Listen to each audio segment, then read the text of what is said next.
Good morning students. SST 9th class जिसमें हम first chapter history का फ्रांसीसी क्रांति रीड कर रहे हैं।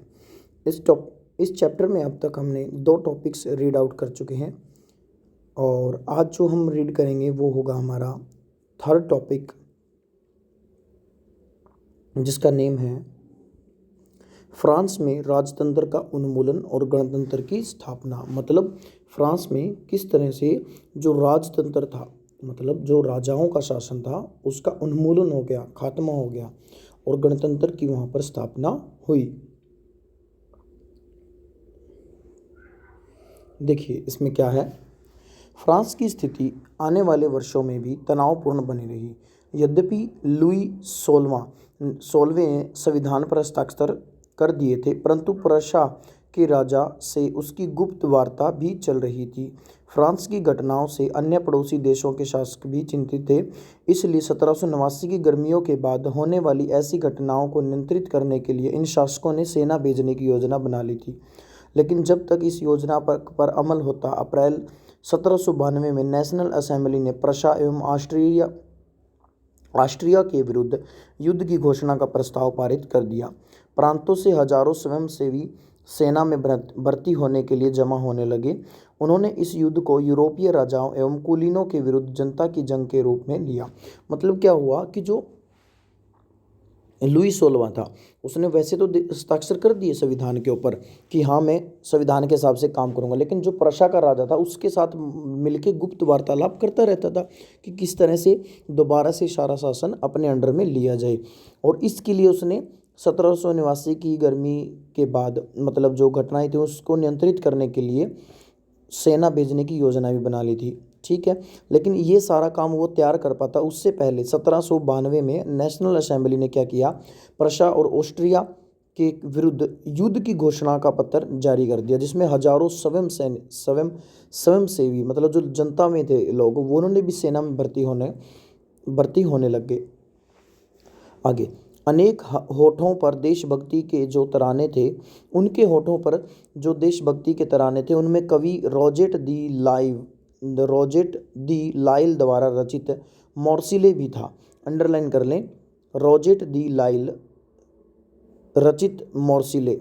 ठीक है, यह गीत पहली बार मोर्सिलेस के स्वयंसेवियों ने पेरिस की ओर कूच करते हुए गाया था, इसलिए इस गाने का नाम मोर्सिले हो गया और अब फ्रांस का राष्ट्रगान है। अंडरलाइन करेंगे, मोर्सिले फ्रांस का राष्ट्रगान है। क्यों गान राष्ट्रगान है? क्योंकि जब पहली बार पेरिस की तरफ कूच कर रहे थे, पहली बार ये गीत गाया जा था मोर्सिलेस के स्वयंसेवियों द्वारा।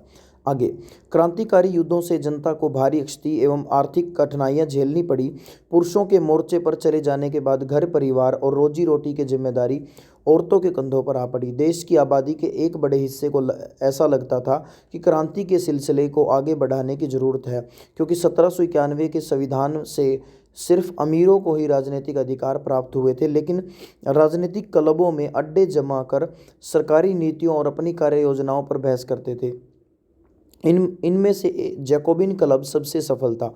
मतलब देखो 1791 में संविधान जो था उसमें भी कमियां रहेगी, क्योंकि उसमें जितने भी अधिकार दिए गए थे वो पैसे वालों को मिल गए। ठीक है, तो इस वजह से फिर इन्हीं सब राजनीतिक घटनाओं की चर्चा अलग अलग क्लबों में की जाती थी। ऐसा ही एक क्लब था जैकोबिन क्लब, अंडरलाइन करेंगे जैकोबिन क्लब, जिसका नाम पेरिस के भूतपूर्व कॉन्वेंट ऑफ सेंट जैकब के नाम पर पड़ा। अंडरलाइन करेंगे, जिसका नाम पेरिस के भूतपूर्व कॉन्वेंट ऑफ सेंट जैकब के नाम पर पड़ा, जो अब इस राजनीतिक समूह का अड्डा बन गया था। अब देखो नहीं दिया हुआ, हाँ ये रहा। कॉन्वेंट का मतलब क्या है? कॉन्वेंट का मतलब होता है धार्मिक जीवन को समर्पित समूह की इमारत। आपने देखा होगा कॉन्वेंट स्कूल होते हैं बहुत सारे, हमारे इंडिया के अंदर भी कॉन्वेंट स्कूल, हरियाणा के अंदर भी, हिसार डिस्ट्रिक्ट में भी कई कॉन्वेंट स्कूल हैं। तो वो कॉन्वेंट स्कूल का मतलब क्या है? धार्मिक जीवन को समर्पित। ठीक है, तो वही है ये। तो वहीं के एक कॉन्वेंट से ये एक सेंट जैकब थे, जिनके नाम पर ये सब पड़ा, जैकोबिन क्लब। ठीक है, इस पूरी अवधि में महिलाएं भी सक्रिय थी, उन्होंने भी अपने क्लब बना लिए। इस अध्याय के खंड 4 में आप उनकी गतिविधियों एवं मांगों के बारे में जानोगे। जैकोबिन क्लब के सदस्य मुख्यतः समाज के कम समृद्ध हिस्से से आते थे। इनमें छोटे दुकानदार, कारीगर जैसे जूता बनाने वाले, पेस्ट्री बनाने वाले, घड़ी साज, छपाई करने वाले, नौकर व दिहाड़ी मजदूर शामिल थे। मतलब छोटे जो कम समृद्ध थे, जिनके पास पैसा थोड़ा बहुत था, थोड़े बहुत कमाई के साधन थे, वही लोग इसके अंदर शामिल थे। आगे देखिए, उनका नेता मैक्समिलियन रोबेस्पियर था। अंडरलाइन करेंगे, मैक्समिलियन रोबेस्पियर। जैकोबिन के एक बड़े वर्ग ने गोदी कामगारों की तरह धारीदार लंबी पतलून पहनने का निर्णय किया। ऐसा उन्होंने समाज के फैशन प्रस्त वर्ग, खास तौर से घुटनों तक पहने जाने वाले ब्रीसेच, घुटना पहनने वाले कुलीनों से खुद को अलग करने के लिए किया। मतलब उन्होंने खुद का पहनावा भी थोड़ा सा अलग दिखाने की कोशिश की। तो देखो ये रहा, ये बिना ब्रीचलेस वाले दंपति है, मतलब सौ मतलब बिना ब्रेचलेस। अब ब्रीचेस का मतलब क्या होता था, जो घुटना, ठीक है, घुटनों तक पहने जाने वाले जो कपड़े होते थे वो, ठीक है, उनसे अलग दिखाने के लिए यह ब्रीचेस पहनने वाले कुलीनों की सतह समाप्ति के ऐलान का उनका तरीका था। मतलब एक उन्होंने एक तरीका दिखाया, एक प्रतीक के रूप में इसको लिया कि किस तरह से वो कुलीनों का अंत करने वाले हैं, उनकी संपत्ति, उनकी जो सतह है उसकी समाप्ति करने वाले हैं।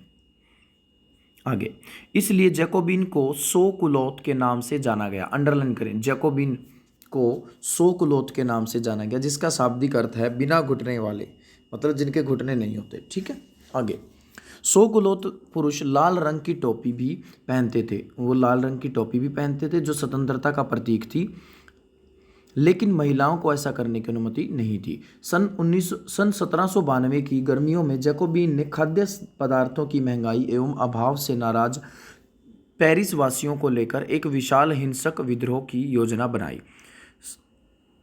10 अगस्त की सुबह उन्होंने ट्यूलेरिये के महल पर धावा बोल दिया, राजा के रक्षकों को मार डाला और खुद राजा को कई घंटों तक बंधक बनाए रखा।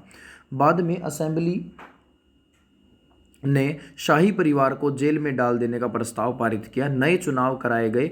21 वर्ष से अधिक उम्र वाले सभी पुरुषों, चाहे उनके पास संपत्ति हो या ना हो, को मतदान का अधिकार दिया गया। देखो अच्छा सिस्टम हो गया, गणतंत्र की स्थापना हो गई, इस तरीके से एक नई शासन व्यवस्था आई।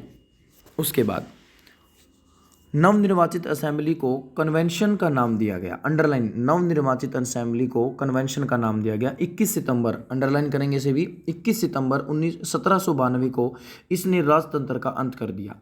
आगे, फ्रांस को एक गणतंत्र घोषित किया। तो फ्रांस गणतंत्र कब घोषित हुआ? 21 सितंबर 1792 को। और जो नवनिर्वाचित असेंबली थी उसका नाम क्या था? कन्वेंशन। आगे, जैसा कि आप जानते हैं, गणतंत्र सरकार का वह रूप है जहां सरकार एवं उसके प्रमुख का चुनाव जनता करती है। यह वंशानुगत राजशाही नहीं है। आप कुछ अन्य गणतांत्रिक देशों के बारे में जानकारी प्राप्त करने की कोशिश करें और देखें कि वे कब और कैसे गणतंत्र बने। आगे देखिए, लुई 16वां को न्यायालय द्वारा देशद्रोह के आरोप में मौत की सजा सुनाई दी गई। 21 जनवरी 1793 को, अंडरलाइन कर लेंगे, 21 जनवरी 1793 को प्लेस डी लो कॉनकॉर्ड में उसे सार्वजनिक रूप से फांसी दे दी गई। सार्वजनिक रूप से का मतलब क्या होता है बेटा? लोगों के बीच में। ठीक है, आगे, जल्द ही रानी मैरी एंतोनेट का भी वही हशर हुआ, मतलब उसको भी मार दिया गया। तो ये था देशद्रोह। क्या होता है? अपने देश या सरकार से विश्वासघात करना, वो होता है देशद्रोह। आगे, आतंक राज। सन 1793 से 1794 तक के काल को आतंक का युग कहा जाता है। रोबेस्पियर ने नियंत्रण एवं दंड की सख्त नीति अपनाई। उसने क्या कर दिया? उसने सख्त नीति अपना ली। इसके हिसाब से उसके हिसाब से गणतंत्र के जो भी शत्रु थे, कुलीन एवं पादरी, अन्य राजनीतिक दलों के सदस्य, उसकी कार्यशैली से असहमति रखने वाले पार्टी सदस्य, उन सभी को गिरफ्तार कर जेल में डाल दिया गया और एक क्रांतिकारी न्यायालय द्वारा उन पर मुकदमा चलाया गया। मतलब उसने भी थोड़ा सा गड़बड़ कर दी। लोकतंत्र की स्थापना तो करवा दी रोबेस्पियर ने, लेकिन रोबेस्पियर ने ज़्यादातर लोगों को अपना शत्रु बना लिया कि जो भी मेरे खिलाफ बोलता है, जो भी मेरे खिलाफ है, कुलीन है, पादरी है, कोई भी ऐसा मतलब सदस्य है जो मेरी पार्टी के खिलाफ है, तो उसको जेल में डलवाना शुरू कर दिया। यदि न्यायालय उन्हें दोषी पाता तो गिलोटिन पर चढ़ाकर उनका सिर कलम कर दिया जाता। गिलोटिन दो खंभों के बीच लटकते आरे वाली मशीन होती थी जिस पर रखकर अपराधी का सिर धड़ से अलग कर दिया जाता था। यहाँ कोई पिक्चर नहीं दी हुई वैसे, लेकिन आप जानते हो कि बहुत सारी मूवीज़ में आपने देखा होगा। ठीक है, आगे इस मशीन का नाम, आगे देखो, हाँ, इस मशीन का नाम इसके आविष्कारक डॉक्टर गिलोटिन के नाम पर पड़ा। अंडरलाइन करेंगे, इसमें क्या अंडरलाइन करेंगे वो मैं बता देता हूँ। गिलोटिन वर्ड अंडरलाइन करें। गिलोटिन दो खंभों के बीच लटकते आरे वाली मशीन था जिस पर अपराधी का सिर धड़ से अलग किया जाता था। अंडरलाइन करेंगे। इसके बाद सीधा आविष्कारक डॉक्टर गिलोटिन। आगे रोबेस्पियर सरकार ने कानून बनाकर मजदूरी एवं कीमतों की अधिकतम सीमा तय कर दी। मतलब मजदूरी की जो अधिकतम सीमा होगी, कितने से कितनी ज़्यादा मजदूरी रखी जा सकती है और कितने से कितने ज़्यादा कीमतें चीज़ों की रखी जा सकती है। गोश्त एवं पाव रोटी की राशनिंग कर दी गई। किसानों को अपना अनाज शहरों में ले जाकर सरकार द्वारा तय कीमत पर बेचने के लिए बाध्य किया गया कि मतलब किसान जो है वो शहर जाकर अपना अनाज उतनी ही रेट में बेचेंगे जितना रेट उनके द्वारा, सरकार के द्वारा बनाया गया है। आगे अपेक्षाकृत महंगे सफ़ेद आटे के इस्तेमाल पर रोक लगा दी कि मतलब ज़्यादा सफ़ेद जो आटा है वो ज़्यादा नहीं होगा, ठीक है, उसके ऊपर ज़्यादा उसका यूज़ जो नहीं किया जाएगा। सभी नागरिकों के लिए साबुत गेहूं से बनी और बराबरी का प्रतीक माने जाने वाली समता रोटी खाना अनिवार्य कर दिया कि भाई सभी लोग। तो ये थोड़ा सा लोकतंत्र का मतलब क्या हो जाता है, यहाँ पर लोकतंत्र की कमी पड़ जाती है, लोकतंत्र फीका पड़ जाता है, ठीक है, क्योंकि लोग अपनी मर्जी से कई चीज़ें नहीं कर सकते थे। ऊपर भी कोई पार्टी उससे असहमति दर्शाने लग रही है तो उसको न्यायालय में मतलब सजा सुना दी जाती थी। तो ऐसा नहीं है, लोकतंत्र ऐसा नहीं करता। अगर किसी को कोई सरकार के अंदर कमी लग रही है तो वो बोल सकता है, आज़ादी होती है, अभिव्यक्ति की आज़ादी होती है, अपनी मर्जी से हम अपना खाना पीना खा सकते हैं। लेकिन यहाँ पर गड़बड़ होने लग रही है। बोलचाल और संबोधन में भी बराबरी का आचार व्यवहार लागू करने की कोशिश की गई। परंपरागत मोन्यूर मतलब महाशय एवं मदाम यानी कि महोदया के स्थान पर अब सभी फ्रांसीसी पुरुषों और महिलाओं को सितोयन मतलब नागरिक और सितोइन नागरिका के नाम से संबोधित किया जाने लगा। चर्चों को बंद कर दिया गया और उनके भवनों को बैरक या दफ्तर बना दिया गया। मतलब अलग अलग तरह के बैरक, जो सेना के अंदर बैरक बनाए जाते हैं, या फिर दफ्तर बना दिए गए। रोबेस्पियर ने अपनी नीतियों को इतनी सख्ती से लागू किया कि उसके समर्थक भी त्राही त्राही करने लगे। मतलब रोबेस्पियर ने इतना ज़्यादा बुरा हाल मचा दिया। अब ये क्वेश्चन आएगा आपके पास कि रोबेस्पियर का जो तख्ता पलट हुआ या कि उससे रिलेटेड कि उससे लोग क्यों नाराज हुए, तो ये सब कैसे आएगा, ठीक है। तो उसमें सारे हमने जो भी कारण पढ़े हैं वही आएंगे, ठीक है, कि उसने अपने मतलब वो गणतंत्र के जो भी शत्रु थे उसको अपना शत्रु मानता था, उसके हिसाब से उसने उनको न्यायालय में सज़ा दिलवानी शुरू करवा दी, ठीक है, और मौत की सज़ा दिलवाई जाती थी। उसने सफ़ेद अनाज जो होता था महंगा, जो मतलब जो साबुत अनाज होता था उसकी कीमत जो थी वो अलग बना दी। तो इस तरह के जो भी हमने अभी पढ़ा है वो सारा कुछ इसमें हम लिख सकते हैं। आगे अतः जुलाई 1794 अंडरलाइन करेंगे में न्यायालय द्वारा उसे दोषी ठहराया गया और गिरफ्तार करके अगले ही दिन गिलोटिन पर चढ़ा दिया। तो मतलब उसका भी सिर कलम कर दिया गया। आगे क्रांतिकारी सरकार ने अनेक प्रकार से जनता की वफादारी हासिल करनी चाहिए। उनमें से एक इसी प्रकार के उत्सवों का आयोजन था एवं गरिमा इतिहास की आभा को संप्रेषित करने के लिए प्राचीन यूनान और ये एक यहाँ पर मतलब बताया गया कि कैसे अलग अलग एक उत्सव दिखाया गया है। नेक्स्ट टॉपिक है डायरेक्टरी शासित फ्रांस। अब देखो रोबेस्पियर का शासन क्या हो गया, खत्म हो गया, तो किसका शासन आएगा, डायरेक्टरी का शासन आएगा। तो उसका शासन देखते हैं कि कैसा रहा। जो जैकोबिन सरकार के पतन के बाद मध्य वर्ग के संपन्न तबके के पास सत्ता आ गई। मतलब अब जो मध्यम वर्ग का संपन्न वर्ग था, जिसके पास पैसा अच्छा था, उसके पास सत्ता आ गई। नए संविधान के तहत संपत्तिहीन तबके को मताधिकार से वंचित कर दिया गया। अब पहले तो क्या किया गया था, वोट डालने का अधिकार सबको दे दिया, चाहे पैसा हो चाहे ना हो, लेकिन अब सिर्फ पैसे वाले लोग ही वोट डाल सकते थे। नया कानून, इस संविधान में 2 चुनी गई विधान परिषदों का प्रावधान था। इन परिषदों ने 5 सदस्यों वाली एक कार्यपालिका डायरेक्टरी को नियुक्त किया। मतलब देखो क्या किया, जो ये संविधान था इसमें 2 परिषद बनाई गई और इन परिषदों के अंदर 5 सदस्य वाली एक कार्यपालिका होती थी जिसका नाम था डायरेक्टरी। अंडरलाइन करेंगे डायरेक्टरी। डायरेक्टरी क्या है, परिषदों में 5 सदस्यों वाली एक कार्यपालिका, ठीक है, जिसे डायरेक्टरी नियुक्त किया जाता था। इस प्रावधान के जरिए जैकोबिन के शासनकाल वाली एक व्यक्ति केंद्रित कार्यपालिका से बचने की कोशिश की गई। अब वहाँ तो सारा शासन, सारी कार्यपालिका एक ही व्यक्ति के हाथ में थी, अब यहाँ बट गई। लेकिन डायरेक्टरों का झगड़ा अक्सर विधान परिषदों से होता और तब परिषद उन्हें बर्खास्त करने की चेष्टा करती। मतलब कई बार जो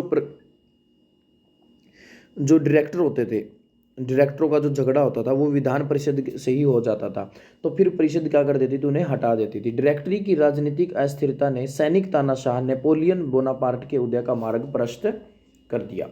आगे, सरकार के स्वरूप में इन सभी परिवर्तनों के दौरान स्वतंत्रता, विधि सम्मत समानता और बंधुत्व प्रेरक आदर्श बने रहे। इन मूल्यों ने आगामी सदी में न सिर्फ फ्रांस बल्कि बाकी यूरोप के राजनीतिक आंदोलनों को भी प्रेरित किया। मतलब सरकार का जो स्वरूप था उसमें परिवर्तन के दौरान यहाँ पर स्वतंत्रता थी, विधि सम्मत समानता थी। विधि सम्मत मतलब कानून के हिसाब से सभी को समानता दी गई थी। बंधुत्व प्रेरक आदर्श भी बनाने की कोशिश की जा रही थी। मतलब थोड़ा सा चेंजमेंट आया डायरेक्टरी शासित फ्रांस में। तो ये था आज का टॉपिक हमारा। नेक्स्ट जो टॉपिक होगा वो होगा हमारा, क्या महिलाओं के लिए भी क्रांति हुई? मतलब महिलाओं के द्वारा भी कोई क्रांति वगैरह की गई या उनके हकों के लिए कुछ किया गया, तो ये हम नेक्स्ट टॉपिक में पढ़ेंगे। Thank you, have a good day.